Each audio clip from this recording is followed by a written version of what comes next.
Bonsoir tout le monde. On va reprendre la sœur qui va finir son récit. Désolé, ça faisait 1 heure, donc Instagram, ils veulent pas changer.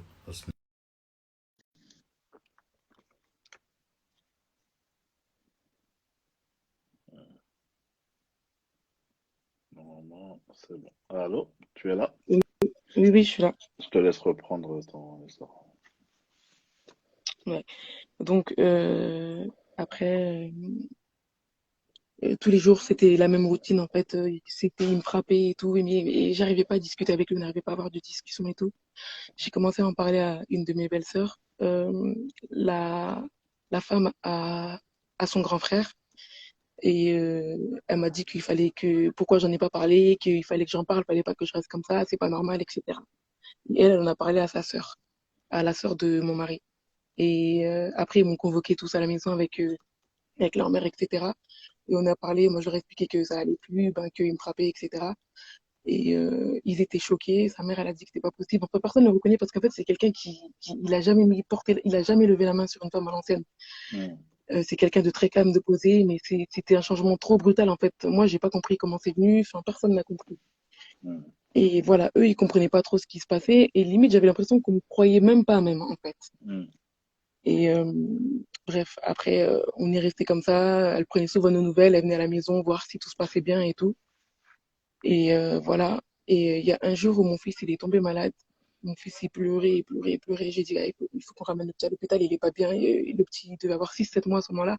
Il parle pas, il sait pas s'exprimer, mais ça se voit qu'il est pas bien. C'est, voilà. hmm, Il faut qu'on l'emmène à l'hôpital. Il voulait pas. Du coup, j'ai appelé une belle sœur à moi. Et je lui ai demandé si elle pouvait m'accompagner. Elle a accepté. Et je lui ai dit, il m'a dit, bah ok, vas-y. Je suis partie avec elle à l'hôpital à m'accompagner avec ma mère. Et quand on était à l'hôpital, le diagnostic, c'était qu'il avait une invagination intestinale. En fait, c'est ses intestins qui se rentraient en dedans. Et en fait, c'est hyper douloureux, surtout chez un enfant. Et du coup, on a été transféré à l'hôpital de Necker. Et en fait, pendant ce temps-là, il y a mon mari qui m'appelait, qui me disait, ouais, l'heure de photo, il est passé, de Maghreb, il est passé, tu fais quoi encore dehors, faut que tu rentres et tout. Je dis, ah, mais en fait, je suis à l'hôpital, le petit il est malade, donc en fait, il n'y a pas de l'heure de Maghreb, je sais pas quoi en fait. hmm, Et il arrêtait pas d'insister, du coup, moi, je répondais plus au téléphone. Après un moment, ma mère, elle a pris le téléphone, elle a dit, le petit il est malade, là, ils vont être transférés à Necker, donc voilà quoi. Et après, il a arrêté d'appeler. Donc, on a été transférés à l'hôpital Necker, etc. Après, dans la nuit, ben, il m'a rappelé, il m'a demandé si ça va, comme si c'était une autre personne. Une autre personne, il m'a hmm, demandé si ça va, etc. J'ai dit ouais, ça va, que là, il s'est un peu calmé, parce que, enfin, il est passé sous la table, et ça, enfin, ils ont fait ce qu'ils avaient à faire, il s'est un peu calmé, donc là, il est en train de dormir. Il me dit ok. Maintenant, au moment de sortir de l'hôpital, je l'appelle, je lui dis ouais, est-ce que tu peux venir nous chercher? Parce que nous, on habite dans l'île de France, mais on va dire chez nous, c'est plus la campagne, comparé à Paris. Et du coup, il a refusé. Il a dit que non, il n'allait pas venir. Moi, j'avais pas de poussette à ce moment-là, j'avais que le cosy avec le petit. Donc, j'ai pas eu le choix, j'ai pris les transports et tout. J'étais déjà en dépression, en fait. J'en pouvais plus. Je me disais, putain, mais quand est-ce que ça va se finir? Quand est-ce que ça va se finir? Je comprends pas comment on a fait pour en arriver là et tout. Je comprenais rien du tout, en fait. Mais je cherchais pas trop le pourquoi du comment. Je réfléchissais pas trop, en fait. Je vivais plutôt au jour le jour. Je hmm, faisais mes prières, je demandais à Allah de régler notre situation, de me faciliter dans mes épreuves, etc. Après, le petit, on est rentré à la maison. Enfin, les médecins ils ont dit que il risque de faire une deuxième épisode, que s'il recommence encore à pleurer, il fallait qu'on revienne. Donc le lendemain, ça allait. Après le surlendemain, il a recommencé encore à pleurer. J'ai dit ouais, faut qu'on aille à l'hôpital parce que là, le petit il repleure. Je sais pas, c'est comment, faut qu'on aille à l'hôpital. Il a refusé. Et là, j'ai appelé sa mère et je dois que le petit il est à l'hôpital. Bref, ils nous ont dit de revenir si ça allait pas et il veut pas nous accompagner. Donc elle l'a appelé, elle l'a brouillon. Elle lui a dit de venir, qu'on y va à l'hôpital tout de suite. Et il a commencé à se vénérer, ah, tu veux me mélanger avec ma famille, etc., etc., etc. Bref, il m'a ramené à l'hôpital. On est parti là-bas. On a attendu super longtemps. L'attente aux urgences est super long. Il est parti à manger. Il m'a demandé si je voulais manger. J'ai dit oui. Il est parti, il a acheté à manger. Et quand on est revenu, il m'a pas donné, en fait, ce qu'il avait acheté. Donc lui, il mangeait tout seul. Et moi, j'étais assise là, comme ça, à côté, comme une conne, comme ça. Et j'ai rien dit du tout. J'osais même pas lui demander, passe-moi ou je sais pas quoi. Je l'ai laissé. J'ai rien fait. Et au final, j'ai même pas à manger à la fin. on a vu le médecin, il nous a redonné d'autres traitements, etc. Et on est rentré à la maison. Et sur la route, il me parlait, il me disait plein de choses bizarres. Tout était incohérent dans ce qu'il me disait, j'avais peur. Je me suis dit, est-ce qu'on va arriver en entier chez nous aujourd'hui? Est-ce qu'on va faire? Je parlais pas, je l'écoutais parler. Il me disait, ah, tu crois que je t'entends pas? Tu me dis, je sais pas quoi. Ah, tu crois que, ah, tu crois. Je, je, je parlais pas, j'ai même pas dit un seul mot. On est arrivé en bas de chez nous et il est parti garer la voiture en bas dans le parking. Quand il est parti garer la voiture, en fait, le parking, il fallait descendre. Bah, c'était un peu compliqué pour aller dans le parking. Moi, je suis montée en haut à la maison. J'ai pris des affaires à moi et au petit, je les ai mis en bas de la poussette et je suis partie. Je suis partie. J'ai habité à 10 minutes de chez ma mère à pied, on va dire. 10-15 minutes. Et je suis partie directement ce soir-là. Je suis partie chez ma mère sans dire qu'il y avait un problème chez moi. Je suis partie, quand je suis arrivée là-bas, je me sentais en sécurité. Ça m'a fait du bien de voir ma famille et tout, parce que je sortais plus. En fait, j'avais même pas le droit de sortir de la maison, en fait. Parce que quand je sortais, il surveillait tous mes faits et gestes. Limite, il m'accompagnait, il me récupérait. Enfin, je vivais plus, en fait. Je vivais plus. Et quand je sortais dehors, même avec lui, bah, il fallait que je regarde le sol. Donc, quand j'arrivais chez ma mère, ça m'a fait du bien et tout. J'ai fait le week-end là-bas. Et après, à la fin du week-end, il est venu pour me chercher. J'ai pas compris pourquoi il était venu, etc. Et bon, j'ai pas voulu chipoter, donc je suis rentrée encore une fois. Je suis rentrée, après pareil, routine. C'était toujours pareil. Ma belle-mère, elle a dit que, en fait, on s'était embrouillé et sa mère, elle avait appelé à ce moment-là, donc il parlait avec elle et tout. Après, elle lui a dit de me passer le téléphone. Et quand il m'a passé le téléphone, il m'a frappé, il m'a fait un coup bizarre en même temps. Et en fait, j'ai crié. Et sa mère, elle a dit, qu'est-ce qui se passe? Et, euh, et après, je lui ai dit, ouais, c'est un tel. Il me frappe, je sais pas pourquoi, j'ai rien fait du tout. Après, et lui, il me regarde, il est choqué que j'ai dit ça. Et, euh, et là, il m'arrache le téléphone et il jette. Il m'arrache le téléphone, il jette. Et là, sa mère, elle a su que ça y est, c'était chaud. Elle a envoyé son frère à la maison. Et ben, son frère, il est arrivé, il l'a trouvé qui était en train de me frapper. Et, euh, et son frère, il l'a frappé et il m'a dit, vas-y, vas-y, va chez ta mère, va chez ta mère. Et je suis partie chez ma mère. Et quand je suis partie, j'ai dit, je vais appeler mes frères, tu veux voir, je vais appeler mes frères. Mais je sais que j'allais pas le faire. Après, je suis partie chez ma mère, j'ai fait quelques jours et après, ma belle-mère elle m'a appelé. Elle m'a dit, vous rendez l'appart et tout, vous venez à la maison, vous restez avec moi et tout. Je veux garder un œil sur vous parce que ça devient trop dangereux. Ensuite, ben, je suis partie chez ma belle-mère, on était là-bas. Elle a vu que le comportement, il était devenu bizarre, enfin, c'était trop compliqué. Il me frappait là-bas quand elle allait au travail, mais sauf qu'il y avait son frère dans la chambre d'à côté, il entendait. Et il est venu, enfin, il a eu des problèmes avec son frère. Euh, Après tout ça, on a décidé que pour l'instant, comme c'était compliqué comme ça, moi j'allais retourner chez ma mère et lui il allait rester là parce que quand on était nous deux ensemble, c'était chaud. Donc moi je suis retournée chez ma mère euh, et j'ai expliqué à ma mère, j'ai dit oui que voilà, que c'était un peu compliqué en ce moment et tout, mais voilà que là j'étais là, que j'allais faire des allers-retours, j'allais rester chez eux et qu'en même temps j'allais aller aussi un peu là-bas. Donc c'est ce que j'ai fait et j'ai repris le travail, je travaillais en tant qu'auxiliaire de vie à domicile. Du coup j'avais des grandes coupures dans l'après-midi. Et il y a un jour, quand j'ai fini, il était vers 17h, il m'appelle et tout, il me dit oui, ça va? J'ai dit ouais, ça va et toi tranquillement? Il me dit oui, est-ce que tu peux venir en bas de chez ma mère? J'ai dit bah là, je viens de finir le taf et tout, je vais aller rentrer, manger, prier, etc. Après, je passe. Il me dit non, tout de suite. J'ai dit qu'est-ce qu'il y a?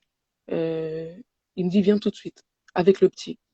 Ok, je vais récupérer le petit, on y va, j'y vais. Et il me dit que on va à l'hôpital. J'ai dit mais qu'est-ce qu'il y a? Il me dit on va à l'hôpital. Et moi, j'ai rigolé, j'étais mort de rire. Je dis mais tu vas aller à l'hôpital faire quoi? En fait, j'ai pas compris. Il me dit on va aller à l'hôpital. Je monte dans la voiture, je dis ok, on va à l'hôpital. Quand on arrive à l'hôpital, il me dit ouais, en fait, on va faire un test de paternité. Je dis quoi? Un test de paternité pourquoi? Et j'ai rigolé, j'ai éclaté de rire. J'ai dit mais tu me blagues là? Il me dit non, je te parle sérieux, on va faire un test de paternité. J'étais choquée. J'étais choquée, j'ai dit euh,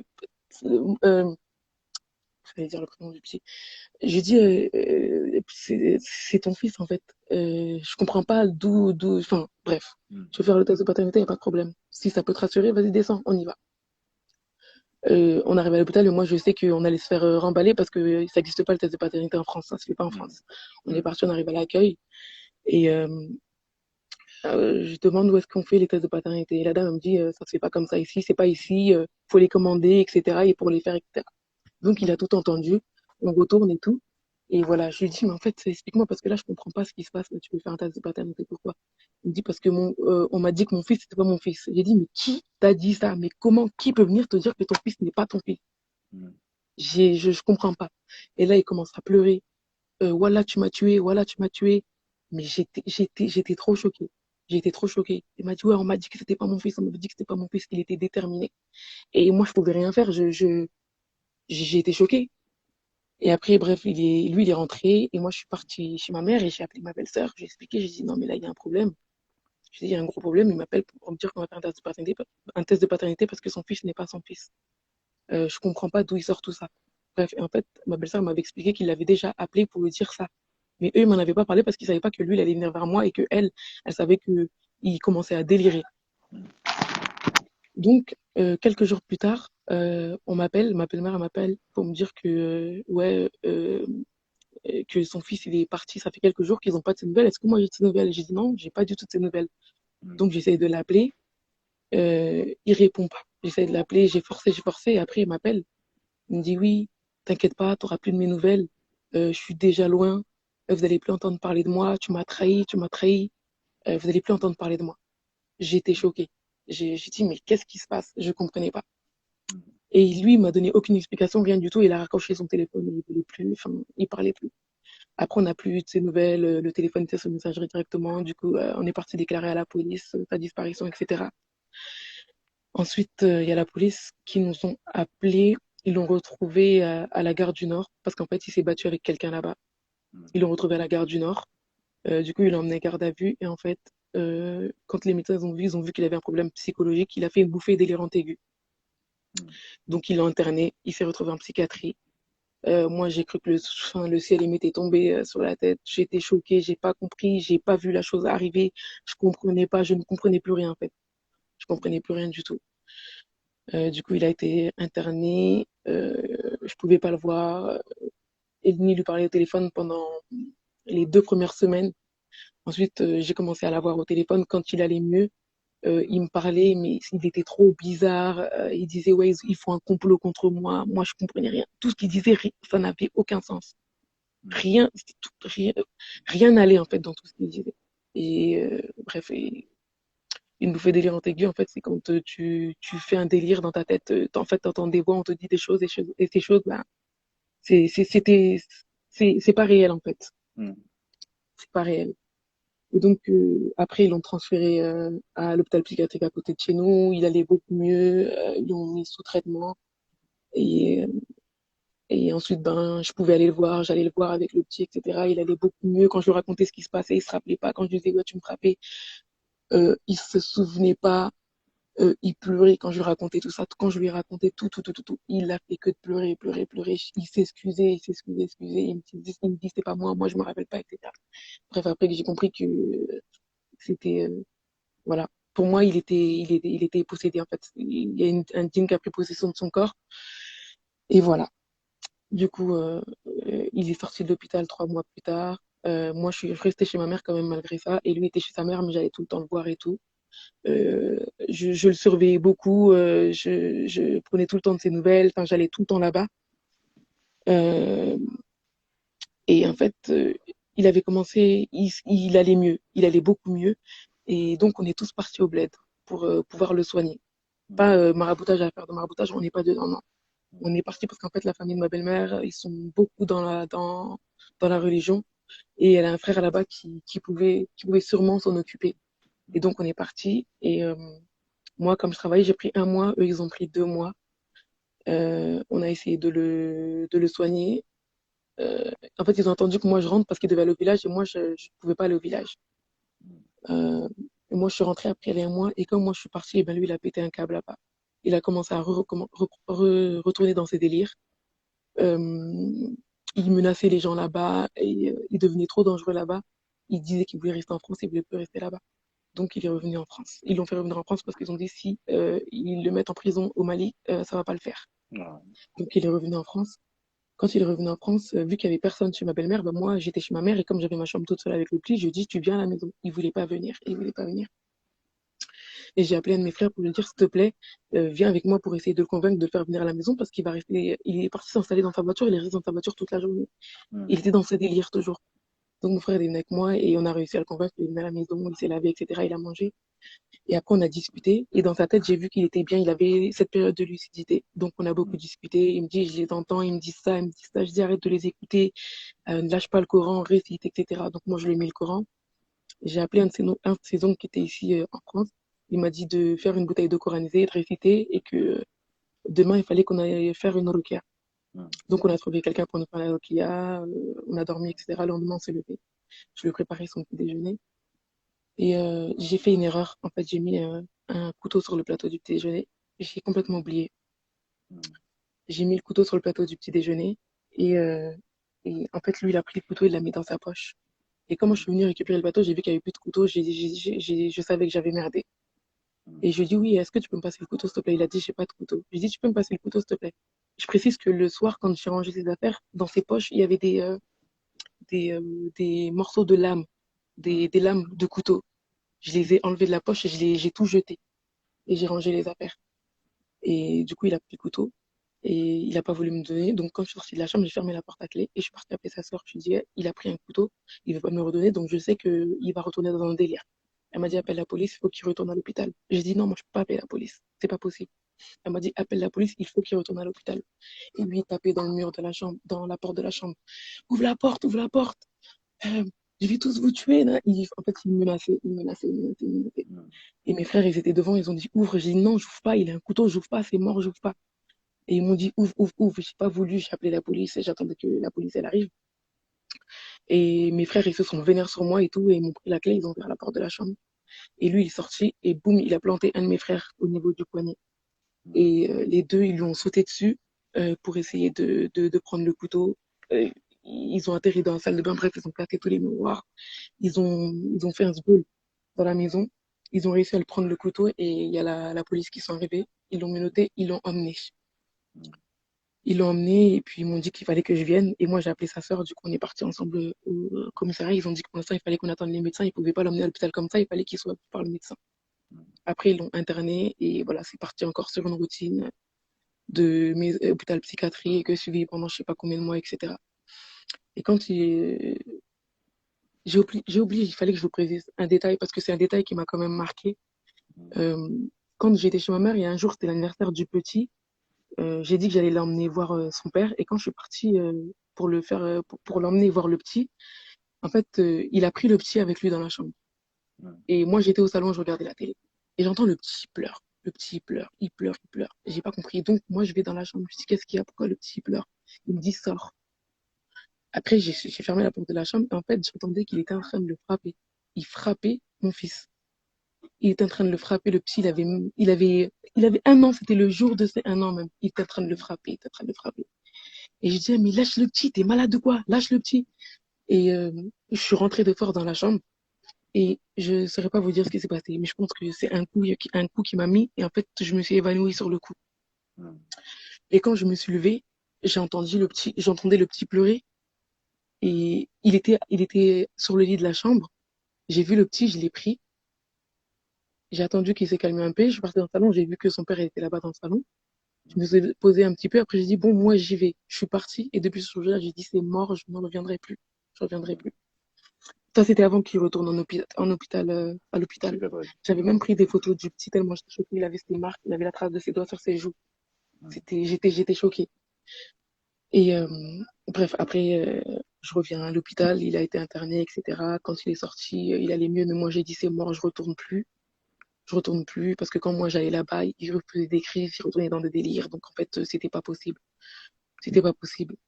Donc moi j'étais chez ma mère. Après on se voyait plus du tout, on se parlait plus parce qu'il me parlait plus. Il arrivait plus à parler, il arrivait plus à faire quoi que ce soit. Il savait plus prier. Tout le temps je prenais des nouvelles. Tous les vendredis en fait je croisais ma belle-mère à la mosquée, elle me parlait, elle me disait comment ça allait, ce qu'il faisait, comment il le soignait, etc. Et c'était que des rokia, rokia, rokia, rokia, rokia. Et donc tous les vendredis c'était comme ça. Après, il m'avait envoyé un message. Il allait mieux. Il m'a dit oui, j'espère que tu vas bien avec le petit. Je m'excuse pour tout. Franchement, c'est super dur ce qui m'arrive, mais là, je vais mieux. Je me soigne. Et j'espère qu'on pourra tous se retrouver, Inch'Allah, etc. Et après ça, moi, j'avais fait des démarches pour reprendre un appartement. J'ai eu l'appartement et tout. Il est venu avec moi pour signer le bail. Euh, et après, il est resté chez sa mère. Il venait à la maison. Il est venu que 2 fois chez moi là-bas dans la maison. Parce qu'en fait, il me faisait peur. Ça me faisait peur. Et là, voilà, j'étais toute seule. Après tout ce que j'avais subi, je me suis dit, c'est bon. Et euh, où est-ce que j'en étais? Oui, il est venu une seule fois à la maison. Et après, il a commencé à se renfermer sur lui. Il sortait plus de chez lui. Il avait peur. Il fallait que sa mère reste tout le temps avec lui. Et il était de moins en moins bien. Sa mère, elle me disait qu'il avait des envies de sauter par la fenêtre. Il fallait qu'on le surveille. Du coup, il fallait tout le temps quelqu'un pour le surveiller. Et ben là, j'en reviens le jour où tout a basculé, hein. Le jour auquel je m'y attendais pas. Il faut que je vous précise aussi une chose, c'est que il y avait une Rokia où ma belle-sœur m'a dit qu'il fallait que je vienne. Et ce jour-là, je suis partie, on est parti en voiture séparée. Lui, il est parti avec sa mère et son frère, et moi, je suis partie avec ma sœur. Et quand on s'est vu là-bas, je l'ai vu, mais il était là, en fait, sans être là. Il m'a vu, mais il m'a pas connu, il savait pas qui j'étais. Il savait pas qui j'étais. Et le Raki, il arrivait à rien faire, en fait. Lui, il faisait que de regarder par la fenêtre, il faisait que de regarder par la fenêtre. Et quand je l'ai vu, quand je suis rentrée, j'ai dit à une de mes copines, à deux de mes copines, j'ai dit, hey, comment il est là? C'est mort, en fait. On pourra plus le récupérer, c'est mort. Je vais vous dire un truc, mais je le sens. Euh, pour moi, il va mourir. Elles m'ont dit, mais t'es malade, arrête de dire des trucs comme ça. J'ai dit, je sais pas pourquoi, mais je le ressens. Après, il y avait mon fils qui allait à la crèche, je le déposais. En fait, quand on allait à la crèche, il avait 2 ans et demi, mais il parlait déjà très très bien, il était déjà très très très très éveillé, mon fils. Et il me disait, maman, je veux voir mon papa. Il pleurait à chaque fois qu'on passait là-bas, alors qu'il n'avait pas l'habitude de faire ça. Maman, je veux mon papa, maman, je veux voir mon papa. Je lui dis, ton papa, il est malade pour l'instant, tu veux pas le voir, mais quand il ira mieux, Inch'Allah, tu iras le voir. Et voilà. Donc, j'en reviens au jour où tout s'est passé. C'était un vendredi, je suis partie à la mosquée, comme tous les vendredis, ben, j'attendais de voir ma belle-mère, mais ce vendredi-là, je ne l'ai pas vue. Et je suis rentrée chez ma mère. Et je suis rentrée chez ma mère, je préparais mon concours pour entrer en école d'infirmière. Je devais passer le concours mercredi. Et donc le vendredi, je suis partie chez ma mère et tout pour réviser. Et je commence tout ça. Il y a mon frère qui m'appelle, qui me dit, ouais, t'es où? Je dis, je suis là, je suis à la maison chez ma mère. Il me dit, ok, j'arrive. Et quand j'arrive, quand il arrive, je vois, il a une pochette à la main. Je dis, ouais, il va me dire que je vais à faire un CV ou une lettre de motivation ou un truc comme ça. Et il vient, il me dit, oui, ton mari, il est mort. J'ai dit, quoi? Il dit, tu mens. Je me suis levée directement. J'ai dit, qu'est-ce que t'as dit? Il m'a dit, il est mort. J'ai dit, comment? Qu'est-ce qui s'est passé? Quoi? J'ai dit, non, c'est pas possible.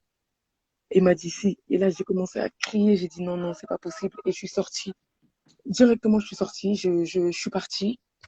Je suis partie parce qu'on habitait à 10 minutes j'habitais à 10 minutes de chez ma mère. Ma mère, elle habitait à 10 minutes de chez sa mère. Et je suis partie là-bas. Sur la route, j'appelle ma belle-sœur. Et je lui dis, j'ai dit, j'ai entendu quelque chose. Et elle me dit, c'est vrai, c'est vrai. Je dis, non, non, non, sur la route, j'étais comme une folle. Je sais même pas comment j'ai atterri là-bas. Et quand j'arrive là-bas, euh, en fait, il y avait les pompiers, la police, tous les gens de la cité. Enfin, voilà, c'était une tour. Et il y avait une bâche blanche tout autour de lui. Et j'arrive, et quand je veux passer la bâche, il y a toute sa famille qui est là, qui sort de l'autre côté. Ils me disent, c'est mort, tu passes pas en fait. Tu passes pas, tu le verras pas, c'est mort. Ils voulaient pas que j'aille le voir. Et, bah, il est décédé en se défenestrant du 12e étage. Euh, donc, j'ai pas pu voir le corps le jour même. Ils m'ont dit, c'est pas possible, je peux pas le voir comme ça, donc que je ne le verrai pas. Et ils m'ont fait rentrer chez une de mes belles-sœurs, on est parti là-bas. Et voilà, j'arrivais pas à pleurer. J'arrivais pas à pleurer. Je parlais, je disais non, c'est pas vrai, c'est pas possible, c'est pas possible. J'arrivais pas à pleurer. J'arrivais pas à pleurer. Pour moi, c'était pas possible. Et après, les gens, ils commencent à venir et les gens, ils commencent à venir. Moi, je vois les gens qui pleurent. J'arrivais pas à pleurer au début. Et quand j'ai vu ma belle-mère, et ben, c'est là où ça m'a fait quelque chose. Quand j'ai vu ma belle-mère, elle était figée. Elle disait que le nom d'Allah. Et c'est là où j'ai craqué. J'ai commencé à pleurer et tout. Et, euh, et voilà. Et après, il y a ma mère qui arrive et c'est pas ma mère. Enfin, mon père, il a deux femmes et c'est ma tante, mais je la considère comme ma mère, la deuxième mère. Elle est venue et elle s'est mise sur moi et elle a commencé à pleurer. Et c'est de là où je pense que j'ai commencé à réaliser la chose. Et voilà. Après, ben, ça y est, le deuil, il avait commencé à ce moment-là. Donc, ben, on était en période de deuil. Euh, je pleurais pas. Franchement, j'ai pleuré que le premier jour. Après, je pleurais pas. Les gens, ils venaient, ils pleuraient. Mais moi, j'arrivais, je sais pas, je tenais. Je réalisais pas trop la chose. Après, il y a ma belle-sœur qui est venue me voir, qui m'a dit, oui, est-ce que tu veux aller le voir? T'es prête à aller le voir? Je lui ai dit, ouais, il faut que j'aille le voir, je vais le voir. Et je suis partie. Ils avaient pas encore lavé le corps. Et, quand je l'ai vu, j'avais trop peur de rentrer. J'avais trop peur de voir à quoi il ressemblait parce qu'il est tombé du 12e. Euh, Ils ont refusé que je le voie au début, je sais pas pourquoi. Et j'avais peur de voir ce que j'allais voir. Et finalement, je suis rentrée et je l'ai vu. Et franchement, machallah, quand je l'ai vu, sa tête, il n'y avait rien du tout. Il est pourtant tombé du 12e étage, mais je crois que c'est sa jambe qui a pris quelque chose. Mais sa tête, il n'était pas encore lavé, son visage, il était intact. Euh, il avait saigné du nez, il y avait du, du sang séché sur son nez et il y avait de la boue sur ses dents. Sa bouche, en fait, elle n'était pas vraiment ouverte, mais c'est comme s'il avait un sourire, on voyait ses dents. Et il y avait de la boue au niveau de ses dents. Et, voilà, j'ai vu, j'ai pu le voir, j'ai essayé de parler avec lui. Enfin, voilà. C'est de là où j'ai réalisé vraiment qu'il était parti, qu'il était plus là, voyez, ça y est, je le reverrai plus jamais. Donc voilà. Euh, C'était quoi le premier sentiment qui t'a traversé à travers toutes ces choses? Parce que c'est quelqu'un qui, du jour au lendemain, a changé d'un coup et qui a montré un visage qui n'était pas celui que toi t'avais connu de base. Et mhm, t'as ressenti quoi en fait, à travers, à part la compréhension tout au long de ces années où tu comprenais pas parce que voilà, la personne qui est en face de toi, c'est pas la personne que tu avais épousée de base. Mais quand tout ça, ça s'est fini, c'est quel sentiment qui t'a traversé? Est-ce que c'était un sentiment toujours d'incompréhension, de soulagement, ou bien tu avais un sentiment de culpabilité aussi en te disant que peut-être que j'ai peut-être pas compris ou senti quelque chose, alors qu'au final, peut-être que tout ce qui, tout ce qui, toute cette violence, toute cette méchanceté qu'il avait, peut-être que c'était dû à quelque chose et j'ai pas su le voir. Bah, en fait, c'est exactement ça. Je me suis dit, j'ai loupé quelque chose, en fait. J'ai loupé quelque chose et je pensais pas que c'était aussi grave. Hmm. Je pensais pas que c'était aussi grave. Euh, En fait, euh, quand, t'as vu, quand il est décédé, c'était un vendredi. Moi, je devais passer le concours infirmière le mercredi. Finalement, j'ai reporté ce concours. Hmm. J'ai reporté ce concours et je l'ai passé l'année d'après. Et je l'ai eu, le concours, alhamdoulilah. Du coup, je suis rentrée en école d'infirmière Hmm. et j'ai fait un stage en psychiatrie. Ce stage, je l'appréhendais, mais j'avais peur, je voulais pas faire ce stage. Mais j'ai fait ce stage et franchement, je le regrette pas du tout parce que j'ai appris beaucoup de choses. Je me suis dit que si j'aurais connu, enfin, j'aurais su toutes ces choses avant, j'aurais pu pouvoir gérer la chose. Hmm. Sauf que, ben, je connaissais pas du tout encore, je connaissais pas du tout cette maladie. Je connaissais pas du tout cette maladie. Et quand j'ai vu en psychiatrie le comportement des gens, le dossier des patients, comment ça se passait, et ben, je me suis dit, ah, d'accord, ok, ok. Et je me suis dit, pourtant, j'étais là du début à la fin. Ma belle-mère, elle est venue au mois de septembre chez moi. Elle est venue, elle a dit oui, on n'arrive à rien faire pour lui. Franchement, si tu veux divorcer, divorce et tout. Parce que c'est dur, t'as supporté, t'as tout fait, mais c'est comme ça, lui, il n'arrive pas à changer, il veut pas changer, donc voilà. Moi, je lui ai dit que pour l'instant, je resterai parce que c'est comme ça. Pour l'instant, je voyais pas le divorce, en fait, parce que, en fait, à la base, mon père, il voulait que je me marie avec quelqu'un d'autre. Moi, j'ai pas voulu et j'ai forcé pour me marier avec lui. Donc, je me suis dit que, voilà, j'ai forcé pour me marier avec lui. J'ai pas envie je, de divorcer comme ça. Donc, je me suis dit, je vais tenir. C'est mon épreuve. Allah, il m'a donné cette épreuve et ben, je vais essayer de la surmonter, Inch'Allah. Et voilà.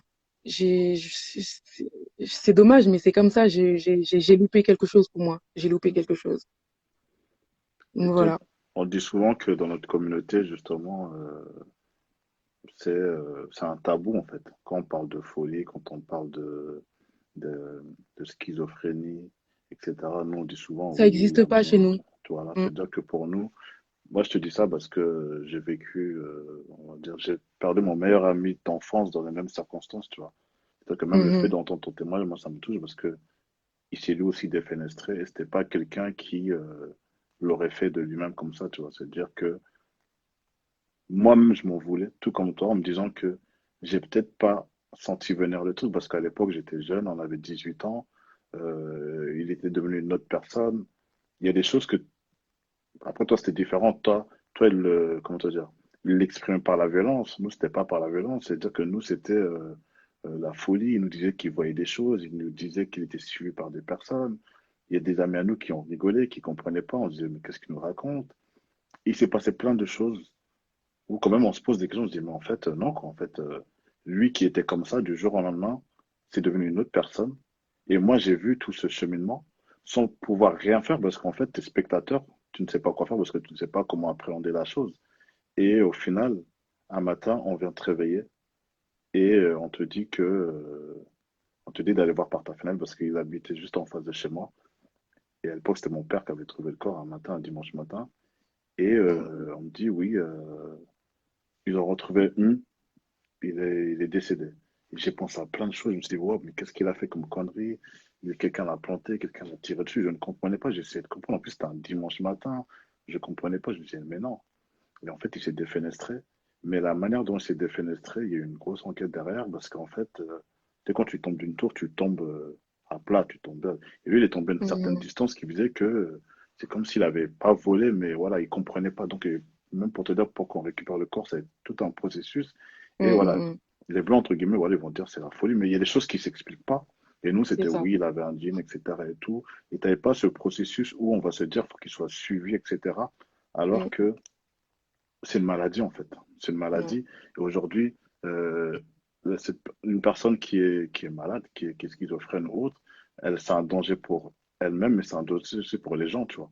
C'est-à-dire que là, il est décédé, ton ex-mari est décédé, mais il aurait pu vous ôter la vie aussi, en quelque sorte. C'est-à-dire que je pense qu'il a eu l'occasion, sûrement, et au final, il s'est fait du mal à lui-même. C'est-à-dire que je pense qu'il y a aussi ce problème de nos communautés respectives qui est que on voit ça tellement comme un tabou que pour nous et tout, bah, il est malade. Directement, la première chose qu'on va penser, faut l'emmener au bled, faut qu'il aille se laver. Faut que, il y a la roquia qui est très bien. Je ne veux pas parler, je veux pas cracher sur tout ce qui est médecine prophétique, etc. Mais aujourd'hui, arrivé à un certain niveau, quand quelqu'un devient dangereux pour une personne et tout, bah, en France, toi, il y a des hôpitaux, tu es interné, il y a un suivi qui est fait, etc. Et c'est super important de cadrer ces personnes-là parce qu'au final, elles sont dangereuses pour elles-mêmes, elles sont dangereuses aussi pour les gens, tu vois. Et ton histoire, elle me touche encore plus Mhm. particulièrement parce que j'ai vécu la même chose et tout. Et Mhm. mon meilleur ami d'enfance, paix à son âme, s'est suicidé Bien sûr. aussi, en fait. On oublie. Et j'ai du mal avec le terme suicide parce que Ouais, moi aussi, je je- l'utilise pas. pour moi, c'est pas lui. Pour moi, c'est pas C'est lui, ça. tu vois. C'est-à-dire que Pareil pour moi. la personne que j'ai connue, cette personne, c'est la première personne qui m'a parlé de religion. C'est la première personne qui m'a dit, viens, on va à la mosquée. C'est la première personne qui m'a parlé de certaines choses qui ne collaient pas avec ce qu'il est devenu juste après, tu vois. C'est-à-dire que je me suis dit, mais c'est pas possible, en fait.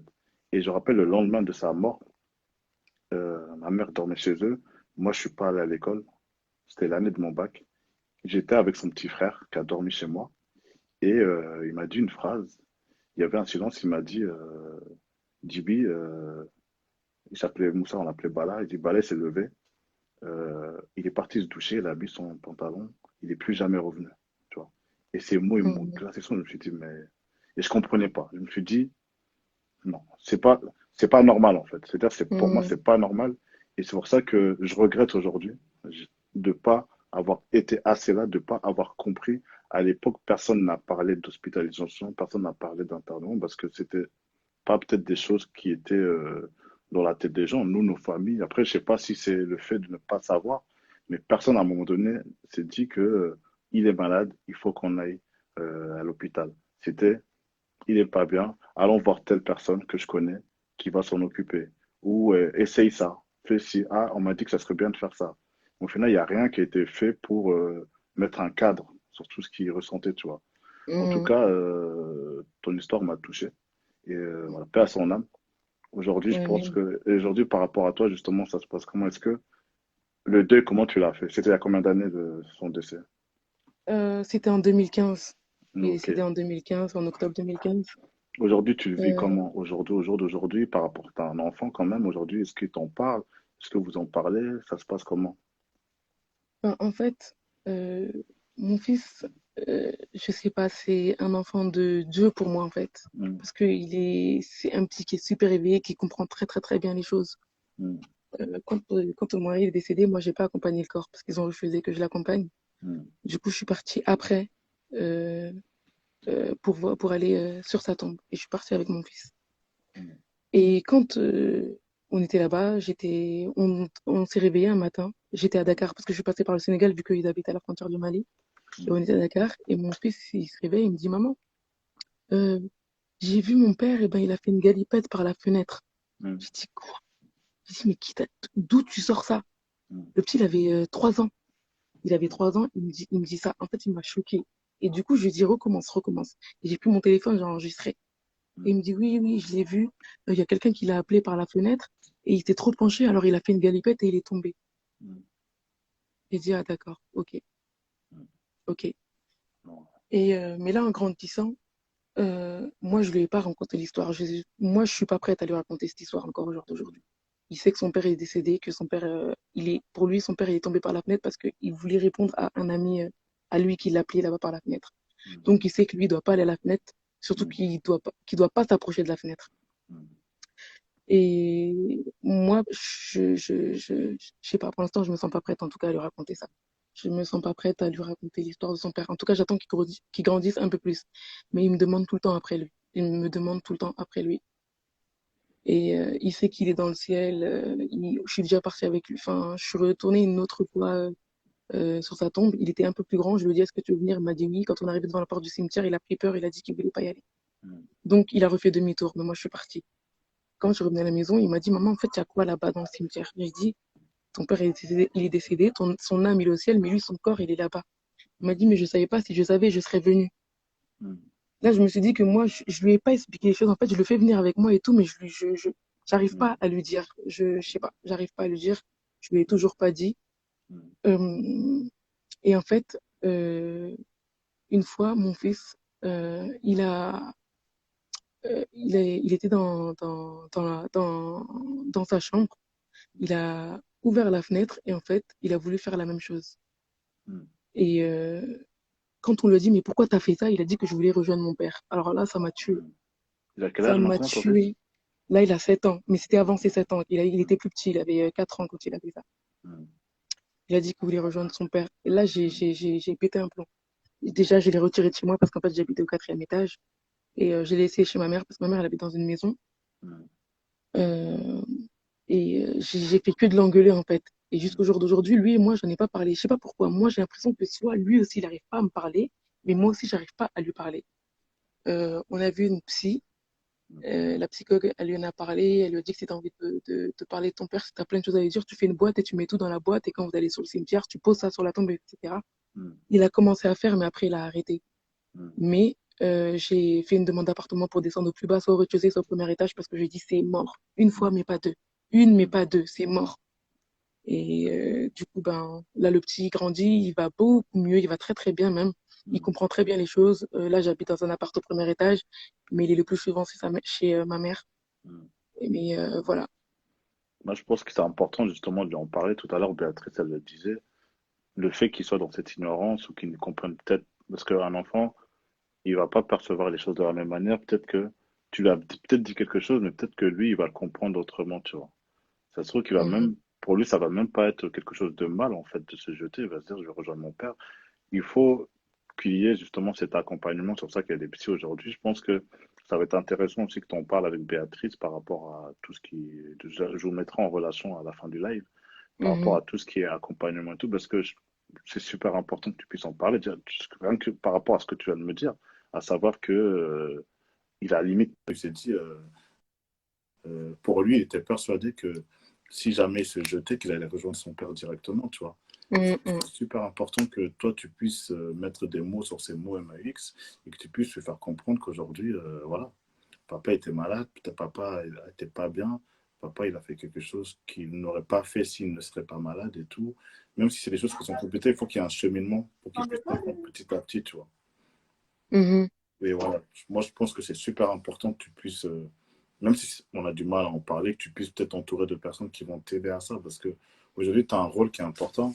Et c'est pas parce qu'aujourd'hui, il a grandi, qu'il a peut-être compris certaines choses, qu'il y a des choses qui vont pas revenir. Donc, c'est super important Mhm. que tu puisses en parler vraiment avec lui, que tu puisses, si tu n'y arrives pas, il faut s'entourer de personnes qui vont être capables justement de t'aider et t'appuyer dans ta démarche. Il ne faut pas t'enfermer dans cette... Tout à l'heure, on parlait d'omerta intérieure. Il ne faut pas se dire, oui, je vais laisser, ça va passer. Ça va passer. On ne sait pas Bah, aujourd'hui ce qui se passe dans le cœur d'un enfant. Ça peut aller très, très vite. Donc, pour moi, ça doit être super important euh, de s'entourer de personnes qui vont t'appuyer dans ta démarche. Tu vois. C'est super important. En tout cas, moi, je t'encourage, je te mettrai en relation avec Béatrice. Je lui passerai ton numéro directement, comme ça vous rentrerez en contact. Mais pour moi, c'est ok, ça aujourd'hui marche. le rôle que tu as, mis à part les deux, parce que il t'a quand même laissé un enfant, et c'est super important qu'il puisse comprendre, tu vois, comprendre tout d'une manière intelligente. Autant le côté spirituel que tu vas chercher à lui amener, mais toi aussi de ce côté où, en fait, il faut lui expliquer ce que c'est la mort. Ton papa était malade. Il faut qu'il le comprenne, ça, tu vois. Il ne faut pas qu'il se dise et tout, papa, elle est bien, il l'a fait de manière comme si, comme n'importe quelle personne. Non, il l'a fait parce qu'il était malade. Et s'il n'était pas malade, il ne l'aurait pas fait.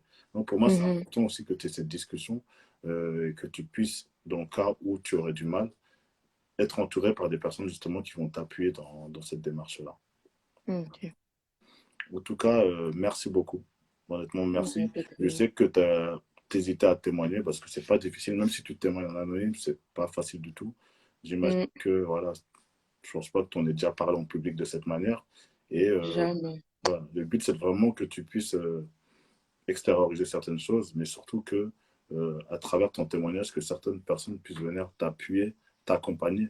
Là, bon, voilà, ton anonyme, mais bon, je pense que s'il y a des personnes même qui veulent t'accompagner, ils pourront aller voir Béatrice. Si besoin, elle te les mettra en relation avec toi.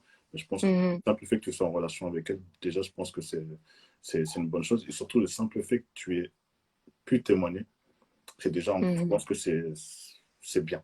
Pour toi, en tout cas, c'est bien. Et je pense que le fait d'en parler, le but, c'est pas qu'on soit là juste pour écouter en tant que spectateur. Le but, c'est que on puisse échanger, qu'on puisse se dire des choses, Mhm. que certaines personnes puissent venir t'appuyer dans ta démarche et peut-être te dire que euh, ce que je sais pas faire, bah, d'autres savent le faire et tout. Je vais peut-être passer par eux, tu vois. Et je vais peut-être Mhm. servir de ces personnes-là parce qu'aujourd'hui, j'ai peut-être ce blocage parce que tout le monde ne réagit pas pareil face au deuil. On a tous notre manière de vivre notre deuil. Personne ne vit de la même manière et tout. Et c'est super important que si tu n'y arrives pas, ben, que tu puisses passer par des personnes qui vont t'aider, qui vont t'appuyer, qui vont t'accompagner. C'est super important. En tout Ok. cas, merci beaucoup à toi. Honnêtement, merci Il n'y a pas beaucoup de à quoi. toi. Euh, Bah, merci, merci à vous de m'avoir écouté. En tout cas, ça m'a libéré un peu parce que j'avoue que j'en ai pas jamais vraiment parlé comme ça. mm, C'est limite un sujet tabou en fait. mm, Je sais pas, les gens, c'est soit les gens ils ont peur d'en parler, même chez moi on m'en parle pas. En fait, c'est vraiment tabou. Ils croient qu'en fait faut pas en parler. mm, Et c'est difficile. Mais bon, alhamdoulilah, pour moi, le deuil, je sais pas si le deuil il existe vraiment. On apprend juste à vivre avec l'absence de la personne. Parce qu'il y exactement. a plein de choses il y a des dates qu'on n'oublie pas, il y a toujours quelque chose qui va te faire rappeler, surtout quand Mm, on a un enfant. mm, Il y a toujours des choses qui nous font rappeler l'histoire. mm. Mais bon, en tout cas, qu'Allah nous facilite à tous, qui Amen. pardonne à tous nos défunts vraiment, et qui courage à tout le monde, courage à tous. Mm.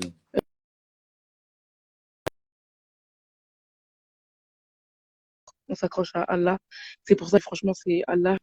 Je ne remercierai jamais assez de m'avoir donné cette force. Parce que si je me suis pas rendu compte de tout ce que j'ai Mm. subi jusqu'à ce que je sois sortie dedans et que Mm. je me suis dit, ah ouais, d'accord, en fait, c'était comme ça. Je m'en rendais pas compte. Mm. Mais voilà. Merci en tout cas à toi de m'avoir permis de me libérer aujourd'hui. Mm. Et voilà.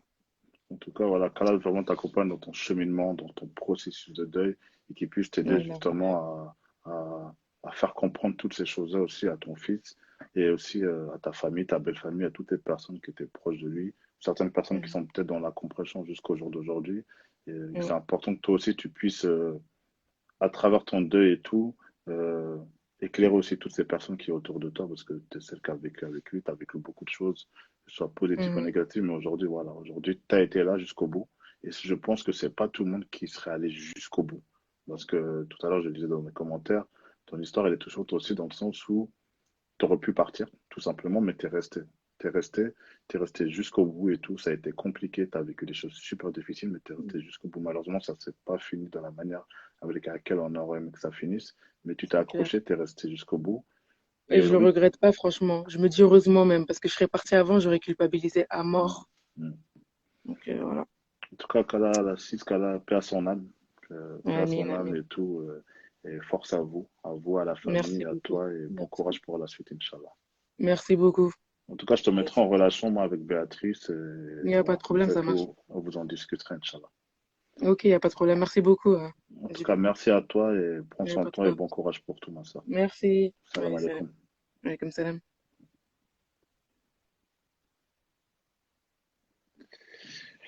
Je reviens tout de suite, excusez-moi.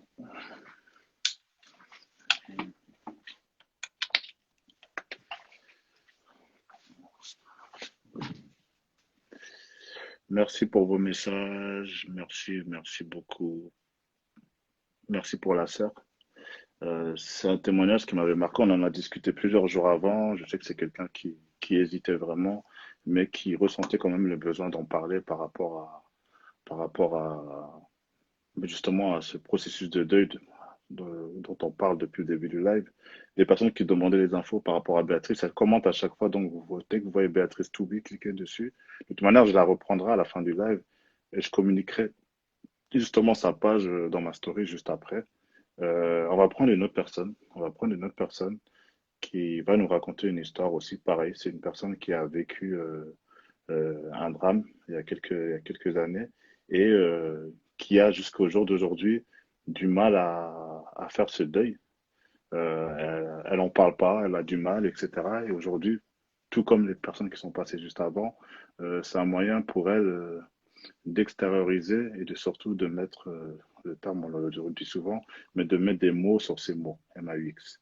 Donc, je vais prendre la prochaine personne et je vais désactiver les commentaires, comme j'ai l'habitude de le faire. Merci pour vos messages. Merci beaucoup pour vos messages. Salam alaikum. Alaykoum salam, Tu ça vas va? bien, Ami? Ça va, au boulot, hein? Ah, c'est ça. Courage, force à vous. Vous êtes nos héros, Merci. comme on dit. Tu vas bien? Ça va. Un peu T'as, fatigué, mais ça va. t'as suivi le live depuis le début. Ouais, intense, intense. Tu vois, t'as vu les différents témoignages, Ouais, les différents récits. Chacun a son histoire, chacun a sa manière de vivre le deuil. exactement. Dans toutes les histoires qu'on a vues, tout le monde l'a vécu d'une manière différente.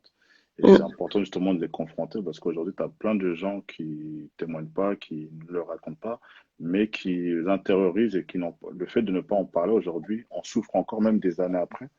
Toi, mm. tu vas nous raconter ton histoire qui ne date pas d'aujourd'hui. Tu vas nous expliquer un peu comme les filles le récit justement de ce drame et nous dire, voilà, aujourd'hui, toi, comment tu es face justement à ce deuil? Est-ce que tu as réussi à faire le deuil? Est-ce que tu es encore dans ce processus, même après des années? Et aujourd'hui, qu'est-ce qui te manque justement pour arriver à tes fins? Je te laisse la parole et tu nous racontes tout ça, Inch'Allah. Bonsoir tout le monde, moi c'est Aminata. J'ai 32 ans, je suis malienne et je suis aide-soignante. Je vais raconter mon histoire. Ça s'est passé en décembre 2006, le 21 décembre 2006, Mm, exactement. mm, Euh, à cette époque-là, je travaillais à Paris, mm, 2 heures par jour avec les enfants. mm, Je venais à peine de rentrer dans le monde du travail. Je venais d'obtenir mon BEP carrière sanitaire sociale. mm, Je savais pas encore ce que je voulais faire, travailler avec les enfants, travailler avec les personnes âgées. Donc, je passais des concours pour être auxiliaire puéricultrice. mm, Et du coup, on sort du système scolaire. Il y a les parents qui sont derrière vous. Il faut travailler, il faut travailler, il faut travailler. Du coup, j'ai trouvé ce petit boulot-là à Paris. mm, Avec les enfants, on faisait les interclasses, la cantine et des fois l'étude. mm, Donc ce jour-là, la veille, euh, on était en famille. Ma mère qui nous dit oui, elle a un mariage demain et tout. Donc le soir, il faudrait que je prépare à manger pour mon oncle qui sort du travail. mm, Je lui dis ok, il y a pas de problème. Tu pars à quelle heure? Elle me dit oui, je partirai dans l'après-midi. Je dis y a pas de souci. Du coup C'était un jeudi, je sais plus, je me rappelle plus du jour exact. Du coup, moi, je vais au travail, je lui dis au revoir. Elle me dit, ah, ton frère, il veut pas manger aujourd'hui, il m'embête et tout, il fait que de sauter sur le canapé. Je dis, bah, laisse-le. S'il veut pas manger, laisse-le tranquille. Occupe-toi, prépare-toi pour aller à ton mariage et laisse-le. Après, tu le déposes à l'école et le soir, il va manger. Elle dit, ok, elle me dit, bon courage au travail et tout. N'oublie pas ce soir et tout de faire à manger pour ton oncle, il va rentrer tard du boulot. Je dis, ok, pas de problème. La journée se passe et tout, nanana. Ce soir-là, elle devait rentrer tard. Elle a appelé mon père, ils sont appelés dans la journée. Elle a dit qu'elle rentrait tard, il a dit ok. On s'est tous couchés. Lendemain, 4 heures du matin, l'interphone il sonne. Bon, moi j'ai pas entendu, c'est mon père qui m'a réveillé. Il m'a dit écoute, appelle ta maman et tout. Je lui dis bah, tu sais le faire, appelle. Tu sais pas composer le numéro. Il me dit non, j'appelle, mais c'est sur messagerie. Je dis ok, j'appelle. Messagerie, je dis mais elle est pas rentrée, qu'est-ce qui se passe? Moi j'étais encore dans les vapes. Je dis elle est pas rentrée, qu'est-ce qui se passe? Il me dit non, c'est en fait son boulot venait la chercher à 4 heures du matin parce qu'elle faisait du ménage. Elle avait les bureaux et sa société venait les chercher en fait, 2, 3 personnes. Du coup, c'est sa meilleure amie avec qui elle travaillait qui a sonné à la porte en disant oui, elle s'est pas réveillée, donc elle a dit à mon père réveille-la quoi. Il a dit non, elle est pas là. Donc du coup, on commence à s'affoler. J'appelle une de ses amies avec qui elle est partie au mariage et tout. Elle me dit il était 5 heures. Hein. Euh, J'appelle, ça répond pas, personne répond. Bon, on réessaye 1 heure après, on appelle, je tombe sur la personne, elle me dit oui, en fait, non, ta maman elle est partie avec d'autres personnes, accompagner la mariée, mais elles sont perdues en route, on n'a pas de nouvelles. J'ai dit comment ça, ils sont perdus en route? Elle me dit non, mais t'inquiète pas, ils sont juste perdus sur la route, dès qu'on a de nouvelles, on vous tient au courant. Je dis ok, y a pas de problème. Et je dis à mon père, mais tu l'as pas eu depuis combien, depuis hier soir, tu l'as eu? Il me dit, oui, je l'ai eu hier soir. Je dis, moi aussi, je l'ai eu hier soir. En dernier, elle m'a dit, mets le poulet au four et tout. N'oublie pas. J'ai dit, ok, pas de problème. Du coup, je me lève, on se recouche. Parce que mes sœurs devaient aller à l'école. Moi, je devais travailler. Mais il y avait, à cette époque-là, ma mère, elle avait fait venir son frère et sa sœur. Donc, on était tous à la maison. On se recouche, mais on se relève vers 8 heures. On réessaye d'appeler. Pas de nouvelles. On appelle. Les gens, ils nous disent pas ils nous disent excusez-moi, je suis un peu stressée. Ils nous disent pas de bonnes nouvelles, quoi. Ils nous disent pas des trucs concrets. Du coup, moi, je décide, mon père qui commence à stresser, qui dit n'importe quoi, mon oncle qui le calme. On décide tous d'aller au travail. Moi, je travaille que 2 heures et tout. Bref, je pars au travail avec cette boule au ventre. Je rencontre, sur la route, je rencontre la copine à ma mère qui vient à la maison. Elle me dit, tu vas où? Je dis, je vais au travail, mais je sais pas quoi faire. Je sais pas où on chercher. La tata a dit que oui, ils vont bien, ils sont sur la route. Voilà, mais j'ai pas de nouvelles. Peut-être elle a plus de batterie. Je sais pas, je comprends pas pourquoi elle a pas de nouvelles. Et puis elle est pas toute seule dans la voiture. Est-ce qu'il y a des nouvelles des autres? On sait pas. C'est flou. On y va. J'arrive au travail, je fais ma surveillance. Je suis pas bien, j'essaye d'appeler moi aussi avec mon téléphone, ça répond pas, j'appelle mon père. Mon père il me dit oui, je te rappelle après. Bref, il est 13 heures, mon téléphone il sonne, je vois mon père qui m'appelle, il me dit oui, faut que tu rentres tout de suite à la maison. Je dis oui, de toute façon j'ai fini, je rentre là.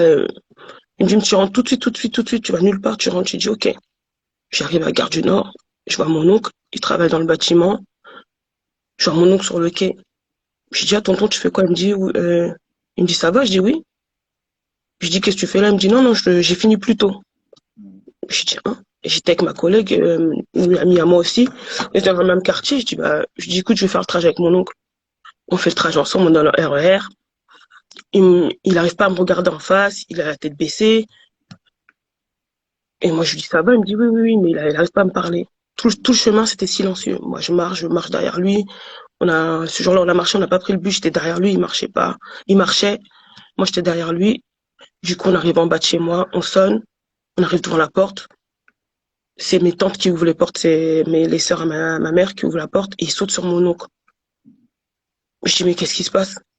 Je rentre chez moi, il y a du monde, un truc de ouf. Je rentre dans la chambre, je dis qu'est-ce qu'il y a? Je vois ma sœur en pleurs, mes deux petites sœurs en pleurs, mon petit frère qui a 6 ans, qui est sur le lit en train de sourire et comprend pas ce qui se passe. Je dis mais qu'est-ce qui se passe? Ma petite sœur elle me dit maman, maman. Je dis qu'est-ce qu'il y a maman? Je dis qu'est-ce qu'il y a maman? J'entends les darons qui pleurent, qui disent en dialecte oui, elle est morte dans un accident. Je fais quoi? Je me suis jetée sur mon lit, je commence à pleurer, je pleurais. J'ai pas compris ce qui m'arrivait. Et du coup, il y a une des mamans qui me prend dans ses bras, je pleure, je me relève, j'ouvre les yeux, je vois mon frère qui est debout, qui est assis sur le,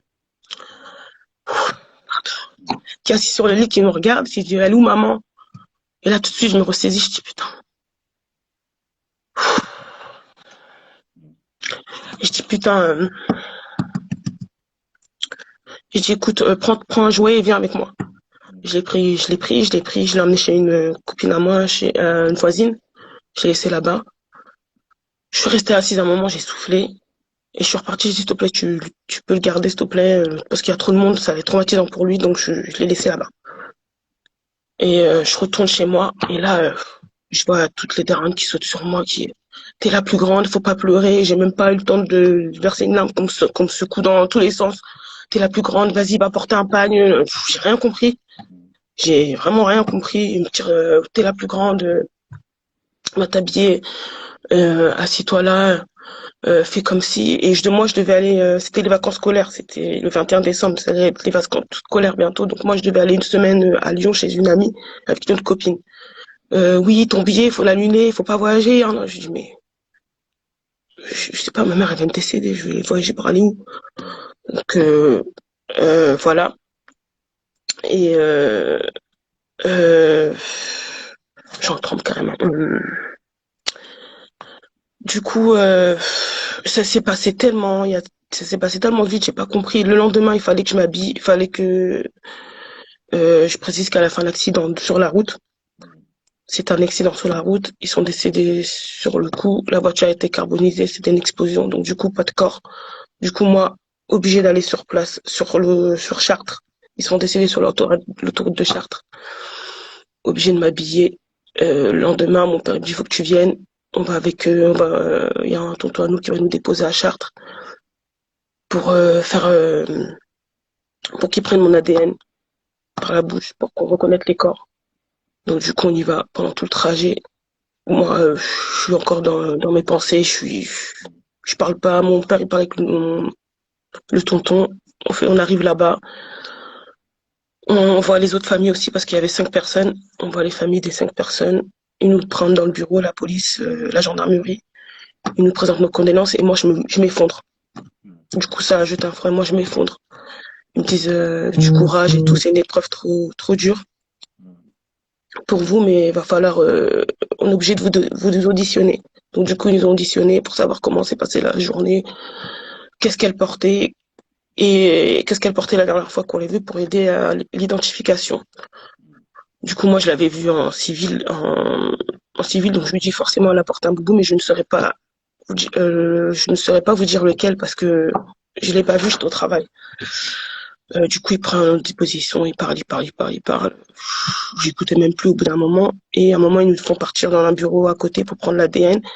Et moi, je suis en pleurs, il prend mon ADN. Et à un moment, je dis, oui, est-ce qu'on peut voir les corps? Il me dit, non, mademoiselle, je suis désolée.